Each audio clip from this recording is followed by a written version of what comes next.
Bienvenue à ce 14h du 18 mars 2020, mesdames et messieurs, bonjour.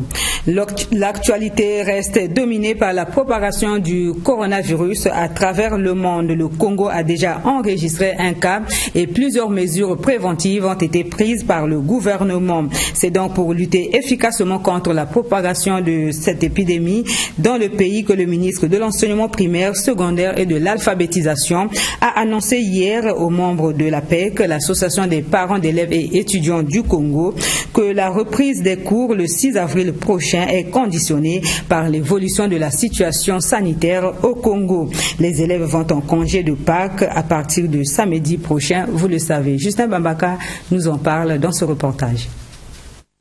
Implanter les barrières afin d'endiguer le coronavirus en milieu scolaire. Voilà le sens de la communication d'Anatole Koliné-Makosso, ministre de l'enseignement primaire, secondaire et de l'alphabétisation, à l'endroit des membres de l'association des parents d'élèves et étudiants du Congo, APEC. Il s'agit là d'une sensibilisation sur la fermeture des classes qui interviendra le samedi 21 mars prochain. Ceci jusqu'à la parfaite maîtrise de la pandémie. Le gouvernement a donné la possibilité aux enfants de terminer leurs évaluations et de confirmer l'arrêt de cours sur toute l'étendue du territoire national au plus tard samedi 23. Cela étant dit, entre-temps, tous les enfants qui ont fini les examens, qui n'ont rien à faire à l'école, sont retenus à la maison. Mais ils sont retenus à la maison, ce n'est pas tout de les retenir à la maison. Ils sont retenus à la maison sous la surveillance des parents. Il ne s'agit pas de prendre l'enfant, d'aller le laisser seulement chez un voisin, de laisser l'enfant dans la rue en train de s'amuser, de jouer au football avec les autres, ainsi de suite, sans être sous contrôle. Ils sont retenus à la maison et même lorsque nous allons observer la période des vacances, les enfants sont à la maison sous la responsabilité des parents qui doivent veiller à l'observation des règles d'hygiène. Prenons part à cette communication. Jacqueline Lydia Mikolo, ministre de la Santé et de la Population, rassure la population sur les mesures prises par le gouvernement pour lutter contre cette pandémie, qui est encore en phase 2 au Congo, avec un seul cas enregistré. Elle appelle à une prise de conscience collective en respectant les règles d'hygiène, mais aussi de prévention.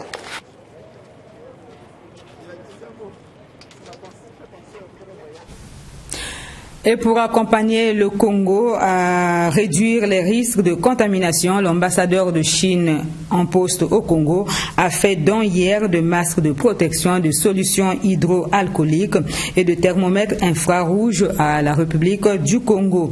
Comme quoi, c'est dans les difficultés qu'on reconnaît les vrais amis. Suivez.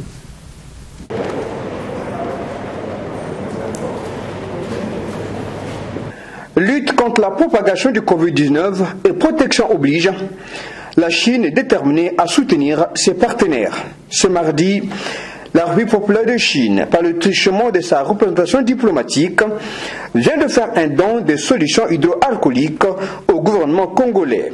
Le document concrétisant la remise et la réception du don ont été paraphés par Mafouline et Cyprien Sylvestre Mamina, respectivement ambassadeur de Chine au Congo et secrétaire général du ministère des Affaires étrangères.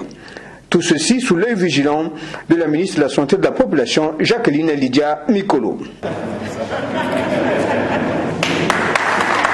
Tout le monde le sait, le 14 mars, le Congo a enregistré le premier cas confirmé du Covid-19. Donc ça veut dire que le Congo est dès lors dans la lutte, dans la pleine lutte contre la maladie. La Chine, en tant qu'un pays ami, la Chine est toujours là, cette fois dans le domaine de la santé, dans la lutte, pour la lutte contre le coronavirus. La Chine était un épicentre du Covid-19. Cette maladie, cette épidémie fait son apparition d'abord en Chine, mais la Chine n'est pas l'origine de cette maladie. Aujourd'hui, avec des mesures très fortes que le gouvernement chinois a prises, la Chine a enregistré des résultats encourageants dans sa lutte contre cette épidémie qui est devenue aujourd'hui une pandémie mondiale.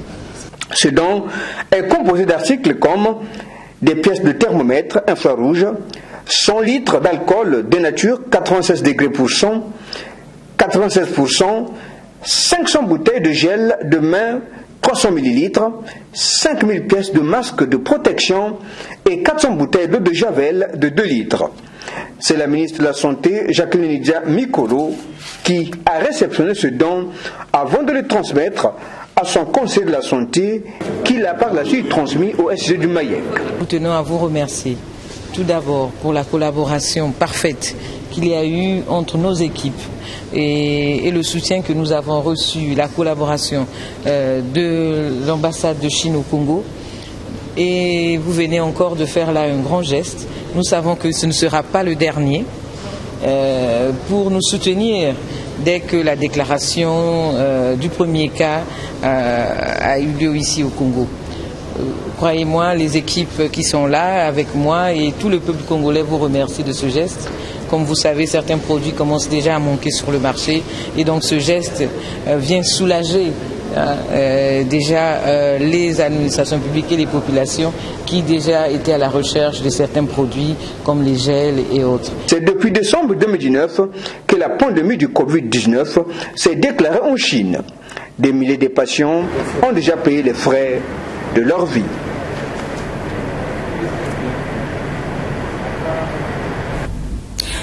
Parlons toujours de cette pandémie avec ce sujet qui alimente des conversations à Brazzaville, le port de masques médicaux ou bavettes.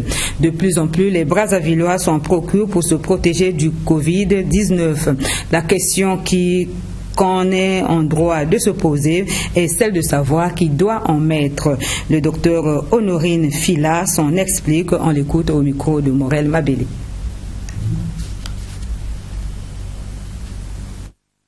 Nous, on ne fait que de la prévention, on ne vend pas ni masques, ni parce que les masques, normalement, dans la stratégie, les masques doivent être réservés aux malades et au personnel de santé. Pourquoi? Parce que les masques, il faut en disposer. Toute la journée, chacun doit changer son masque toutes les 3 heures. Donc ça veut dire que si vous êtes 10 à la maison, vous devez avoir déjà 10 masques le matin, 10 masques vers 10 heures, 10 masques. Donc personne ne sera en mesure d'acheter des stocks de masques pour toute sa famille, c'est pas possible. Par contre, si vous avez un malade, quelqu'un qui est grippé, celui-là, il faut le masquer. Maintenant, on risque de se retrouver dans un cas où même les masques, on les trouvera. Parce que les masques que les gens portent là, les gens sont en train d'utiliser n'importe quel masque. Non, les masques dont on parle là, c'est des masques spéciaux. C'est pas tous les masques.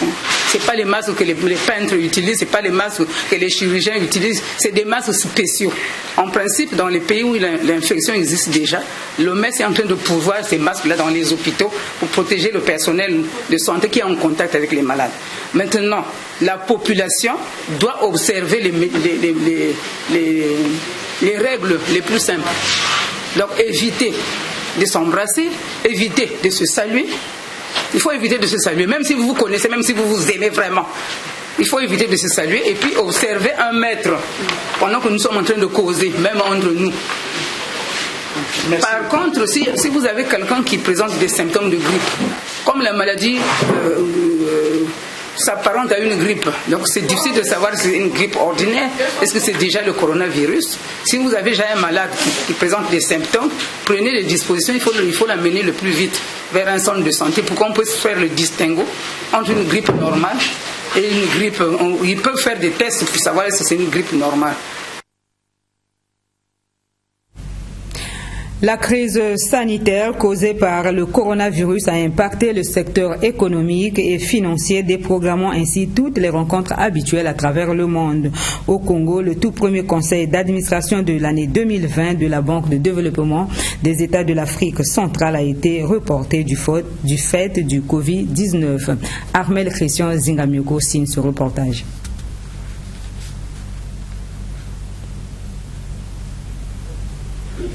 Qu'il me soit permis d'associer ma voix à celle du président de la Banque pour vous souhaiter à tous et à toutes une chaleureuse bienvenue à Brazzaville et vous remercier de votre présence à cette réunion malgré le contexte mondial plus que stressant du fait de la propagation du virus Covid-19. C'est un conseil d'administration qui devait aborder plusieurs points. L'examen des comptes de l'exercice clos le 31 décembre 2019. État financier du reste positif suite à l'augmentation du bénéfice net par rapport à l'année précédente.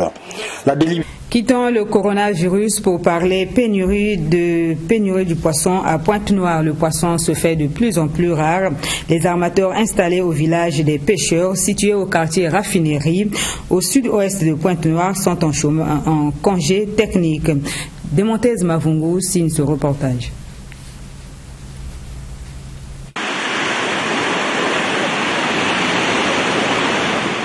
C'est devant la pénurie de poissons, devenue un phénomène mondial affectant aussi les eaux maritimes congolaises, que nous nous sommes rendus au village de pêcheurs au quartier Raffinerie, au sud-ouest de la ville de Pointe-Noire, pour s'enquérir de l'information à la source. Un village de pêcheurs dépouillé de son ambiance habituelle au regard du vide constaté de sa clientèle. Au large et sur la côte, les pirogues des armateurs n'approvisionnent plus les marchés de la ville, presque un chômage économique pour ces vendeurs et ouvriers de la pêche artisanale. La foire du poisson, qui donnait l'audience à ce village, n'est plus au rendez-vous dans ce quartier maritime. Plusieurs thèses ont été émises sur la pénurie de poissons, même les plus superstitieuses ayant infecté la rumeur de l'opinion publique. Pour se convaincre du phénomène, un pêcheur artisanal est Lambert Mbumba Mukelo, gestionnaire du centre d'appui à la pêche artisanale, ont donné des versions croisées sur la question. Depuis que je suis au Congo, ici, vraiment il y a pénurie de poissons, mais ce qu'on voit de ces derniers temps-là, vraiment, ça va de mal en pire. Cela peut s'expliquer par les Chinois aussi sont trop nombreux, les transformations climatiques, les poissons qu'on pêche dans les 0 mètres ici, maintenant il y a des longues distances qu'on les trouve maintenant. Oui, il y a des jours où le poisson sort, il y a des jours où le poisson ne sort pas. Mais il y a aussi des saisons. Là où nous sommes dans les saisons difficiles qu'on est en train de traverser. Donc il faut aller jusqu'en mai pour avoir un peu de renfort. Le problème de la pénurie de poissons n'est pas un problème propre au Congo. C'est un phénomène mondial. Tous les grands pays de pêche en Afrique, vous allez en Mauritanie, vous allez au Sénégal, vous allez dans pratiquement tous les pays de la côte, en Côte d'Ivoire, il y a problème de pénurie de poissons. Le Congo est un pays qui aime le poisson. La population est très prisée du poisson. Alors maintenant, l'État, pour faciliter la tâche à tous les Congolais, nous avons voulu inonder le marché du poisson. Voilà pourquoi il a autorisé tous ces bateaux-là de pêcher pour qu'il y ait beaucoup de poissons dans le pays et que le prix du poisson baisse. Que le prix du poisson soit à la hauteur de toute la population, de toutes les bourses. Parce que l'État veille aussi à garder la ressource pour que nos enfants bénéficient aussi des mêmes espèces de poissons que nous connaissons aujourd'hui. Et le ministre avait démontré que même les bakwala sont des poissons migratoires. C'est-à-dire des poissons qui viennent de loin et qui passent par le Congo. Et pendant que les poissons-là passent par le Congo, nous devons les capturer. Sinon, ils vont ailleurs. S'ils sont ailleurs, c'est normal, qu'en ce temps-là, que le poisson ne se fasse pas voir. Avec ces 100 espèces de poissons, dans ces eaux maritimes, le Congo, par l'adoption de la nouvelle loi sur la pêche, veillera à la lutte contre l'évasion pérenne des poissons migratoires et une solution sur la période de reproduction biologique de poissons. Ceci permettra la multiplication du poisson à l'instar des 6 mois accordés à la chasse sportive. L'école primaire de Mengo, dans le département du Kwilu, est confrontée à d'énormes difficultés. Insuffisance de table-bancs, absence de murs de clôture, déficit du personnel enseignant. C'est le triste tableau que présente cet établissement scolaire public. Les responsables de cette école sollicitent l'intervention des pouvoirs publics. Retrouvons Demontez Mavungu.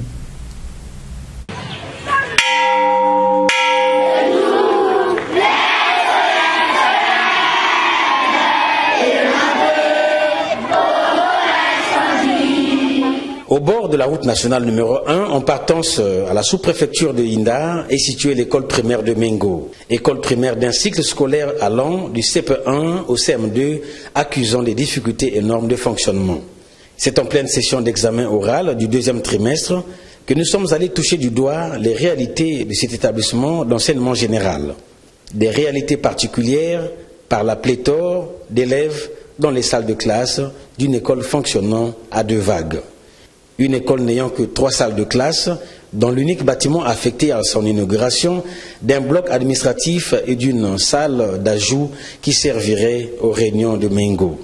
Près de 872 élèves fréquentant cette école éprouvent des difficultés après l'obtention du certificat d'études primaires élémentaires CEP en abrégé, les laissant en errance de collège pour aller à Pointe-Noire, Inda, voire Mvouti pour la classe de 6e.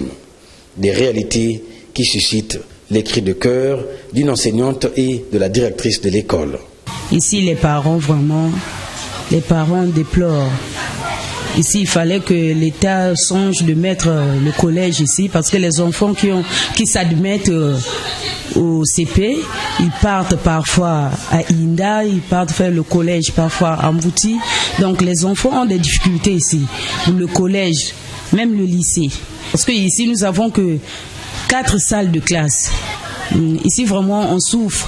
Les bâtiments sont peu, les salles de classe sont restreintes. Vraiment, on a des difficultés ici pour sillonner, parce que pour surveiller vraiment tous les enfants, comme s'ils sont en train d'écrire, surtout les enfants de CP1. Les enfants de CP1, vraiment, ils s'assoient vraiment, ils sont 5, 6 sur le banc, vraiment. C'est ça la difficulté. Bien, ici, l'école de Mengo se comporte d'abord très vite, mais malgré, nous avons des difficultés. Des difficultés en sorte que l'école maintenant est devenue une grande école, la plus grande école même de la circonscription de Luango. Avant, nous avons commencé à 100 élèves. Aujourd'hui, nous sommes déjà à 872 élèves. Vous voyez, c'est difficile. Nous sommes en train vraiment de faire un effort pour que les résultats scolaires puissent être un peu abordables. Mais comment faire pour que les résultats puissent être abordables? Il faudrait que les conditions où les enfants travaillent puissent être agréables, puissent être viables. Les conditions ne sont pas viables, les enfants vraiment, les tables bas sont là. Nous avons beaucoup plein de tables bas, mais sauf que nous n'avons pas de structure, un seul bâtiment, 3 salles de classe, on ne peut pas, on n'y peut rien. Donc voilà pourquoi nous voulons que les autorités puissent faire face à cette école, la première école de notre route nationale. Et c'est l'école de l'État. Les parents souffrent. Ils n'ont pas d'argent, il n'y a pas le collège. Les enfants qui quittent l'école primaire pour aller au collège, c'est difficile. Il y a d'autres qui font à Inda, il y a d'autres qui font à Pointe-Noire. C'est vraiment difficile. L'école primaire de Mengo souffre de l'érection de son mur de clôture et du déficit du corps enseignant ajouté au table-banc.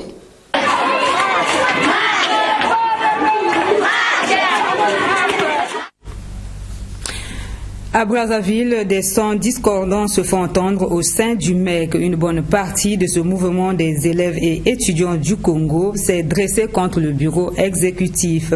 Selon elle, ce bureau a pris des actes non conformes et brille par une mauvaise gestion des fonds alloués. Des précisions dans ce reportage de Giscard Maungu. Depuis un certain temps, nous constatons qu'au niveau de la hiérarchie, ça ne marche pas. Parce que de gauche à droite, nous avons des suspensions, nous avons des sanctions. Et aujourd'hui, la commission a jugé bon d'éclaircir un certain nombre de points. Y aurait-il brouille au sein du mouvement des élèves et étudiants du Congo? En tout cas, le président de la commission de contrôle et d'évaluation de ce mouvement d'élèves et d'étudiants conteste la décision du président du MECA, qu'il a exclu. On ne peut pas comprendre dans une structure grandiose comme le MEC qu'on se retrouve à huis clos pour suspendre un membre. Or, c'est l'Assemblée générale qui est l'organe suprême de notre prise de décision. Dans cette salle où il a réuni les siens pour une Assemblée générale extraordinaire, il est vent debout contre le bureau exécutif national du MECA, qu'il accuse d'opacité dans la gestion des fonds alloués. les preuves se basent sur l'argent des secondaires. Que eux ils étaient partis empocher dans chaque établissement qui est destiné aux établissements. Cet argent, le ministre l'avait donné, ou sinon pas avait fait une note afin que ça puisse aider notre structure pour faire des activités quelconques. À l'issue de leur assemblée générale, ils ont décidé du rejet de la décision portant exclusion définitive de M. Mambeke Boucher Precieux Dorel pour vice de forme. 2. La mise en place d'une commission d'enquête et d'investigation pour faire la lumière sur le cas de gestion avérée reprochée au bureau exécutif. Qui, de concernant et parents, et de Precieux Dorel Mambeke Boucher, il laissera ses plumes. Les jours à venir, nous renseignerons davantage.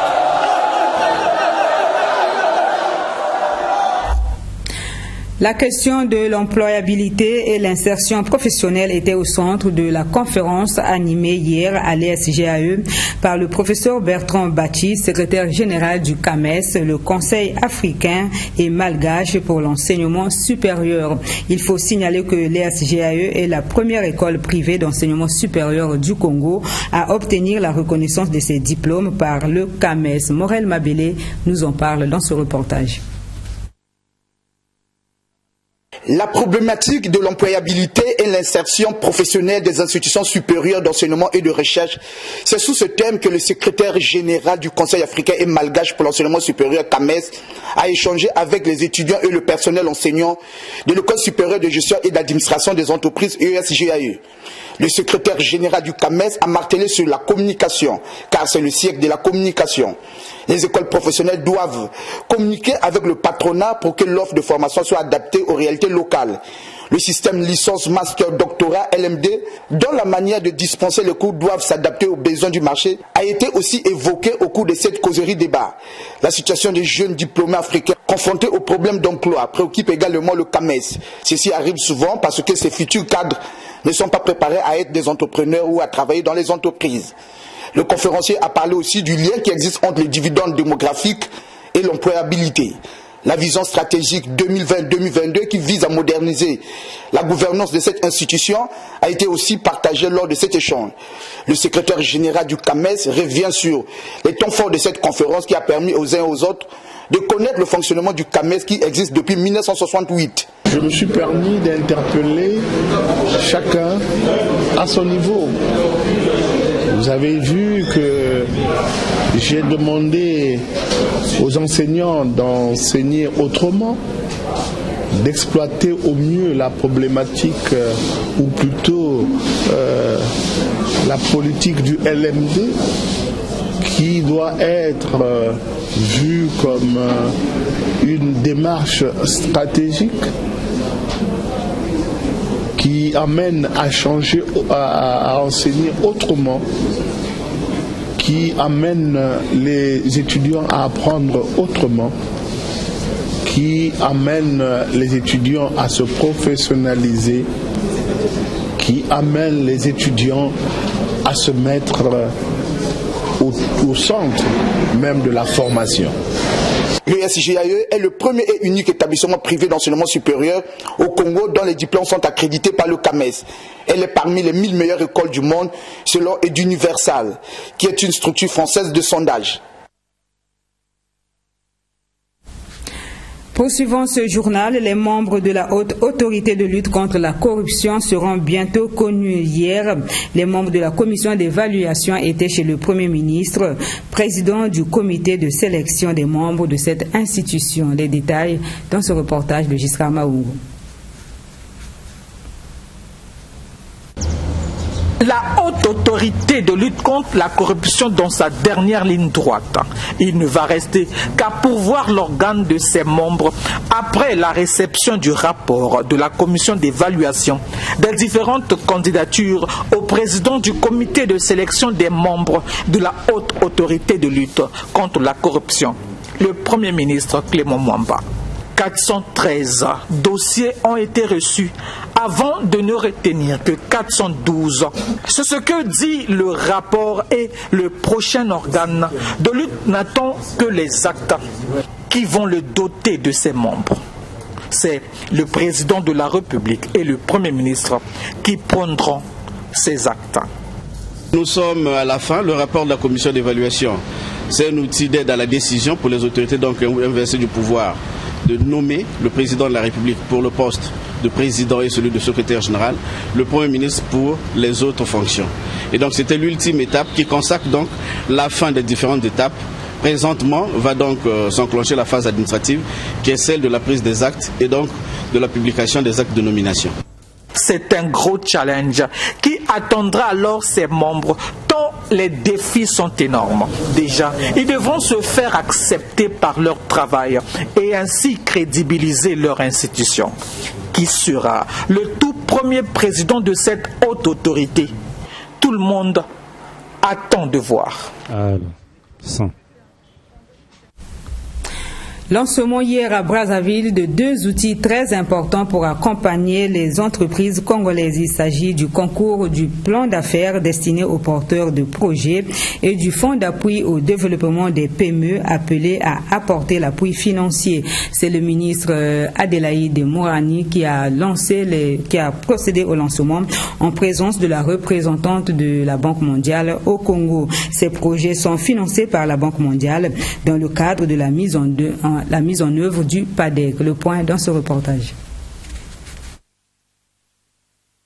Le concours de plan d'affaires concerne les jeunes âgés d'au moins 18 ans possédant entreprise formelle ou non, puis ceux porteurs de projets, tous résidant au Congo. À l'issue du dépouillement des candidatures, les 300 qui seront sélectionnés recevront une formation sur les fondements de la gestion d'entreprise et l'élaboration des modèles d'affaires au plan d'affaires simplifié. Ils passeront ensuite à 200 puis à 100 finalistes. Après cette finale, 50 lauréats bénéficieront d'un financement sous forme de subventions non remboursables variant entre 3 et 20 millions de francs CFA. Opportunité à saisir par les jeunes qui peinent souvent à mobiliser les capitaux et donc à contribuer réellement à la diversification de l'économie. Challenge que s'est fixé le Congo avec l'accompagnement de la Banque mondiale. Aujourd'hui, la République du Congo continue de faire face à 2 défis importants qui entravent le processus de diversification de son économie, à savoir l'amélioration du climat des affaires, qui est l'une des composantes de ce projet, et la faible contribution du secteur privé. Le PADEC vise à relever ces défis, et en particulier par la mise en place de la composante 2 que nous célébrons aujourd'hui et dont l'enveloppe est de 12 millions de dollars américains. La composante 2 est mise en œuvre par 2 instruments qui sont le concours de plan d'affaires et le fonds d'appui au développement des entreprises, le FAD-PME. Ces instruments sont dédiés exclusivement au soutien direct aux entrepreneurs, aux micro, petites et moyennes entreprises dans les secteurs porteurs et prioritaires comme l'agribusiness, les technologies de l'information et de la communication, le tourisme, les transports et la logistique, tout le long du corridor Pointe-Noire, Brazzaville et Ouesso. Le Fonds d'appui au développement des petites et moyennes entreprises est quant à lui un instrument de financement pour le développement et l'amélioration de la compétitivité des micro, petites et moyennes entreprises.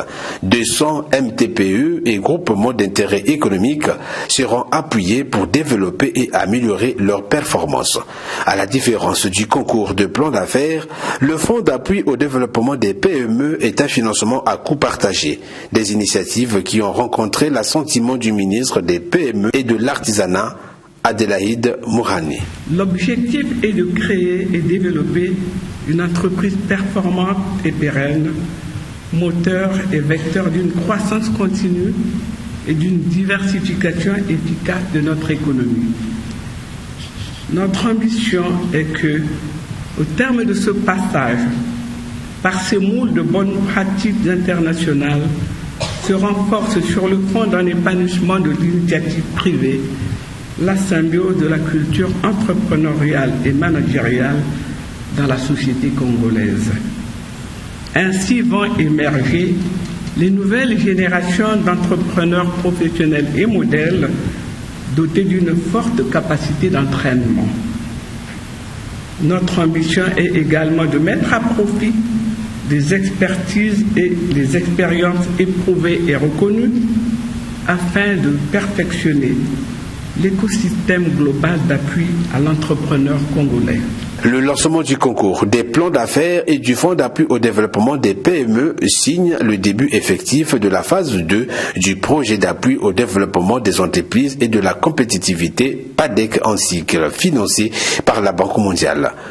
8 villes sont concernées par cette deuxième phase: Pointe-Noire, Dolisie, Nkayi, Kinkala, Brazzaville, Oyo, Owando et Wesso. L'agriculture, l'industrie et le tourisme sont les 3 secteurs porteurs ciblés. L'objectif étant l'amélioration du climat des affaires, la promotion du secteur privé, le renforcement des services et la mobilisation des ressources. Parlons culture pour terminer. L'orchestre Extra Musique à Nouvel Horizon a séjourné en Côte d'Ivoire pour présenter aux mélomanes ivoiriens son maxi-single intitulé Choc. Pour l'histoire, Extra Musique à Nouvel Horizon est une partie des artistes d'Extra Musique à Zangoul qui ont jugé important de créer leur propre formation musicale pour mieux apporter leur potentiel artistique. Morel Mabélé nous en parle dans ce reportage. Du 5 au 16 mars 2020, Extra Musique à Nouvel Horizon, qui venait de signer son premier mini-album, qui se comporte bien sur le marché du disque, était en tournée en Côte d'Ivoire.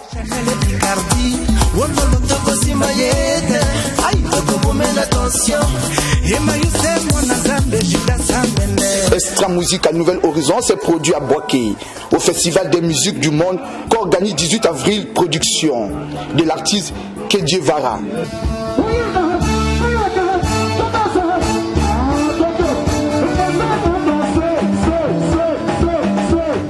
Abidjan, Extra Musique à Nouvel Horizon a mis le public qui était venu très nombreux dans la boîte Georges V en haleine. Le 14 mars, ils ont joué à Vogue Discothèque à la soirée Festi Rumba, organisée par l'ONG Cœur à Cœur. Après cette magnifique tournée, les artistes d'Extra Musique à Nouvel Horizon sont passés dans plusieurs émissions dans les chaînes de radio et de télévision ivoiriennes.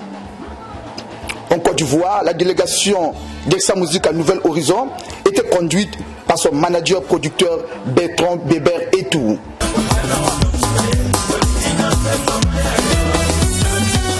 Selon une source concordante, les artistes de l'Extra Musique à Nouvel Horizon, dans les jours à venir, seront chez les couches démunies pour une œuvre charitable.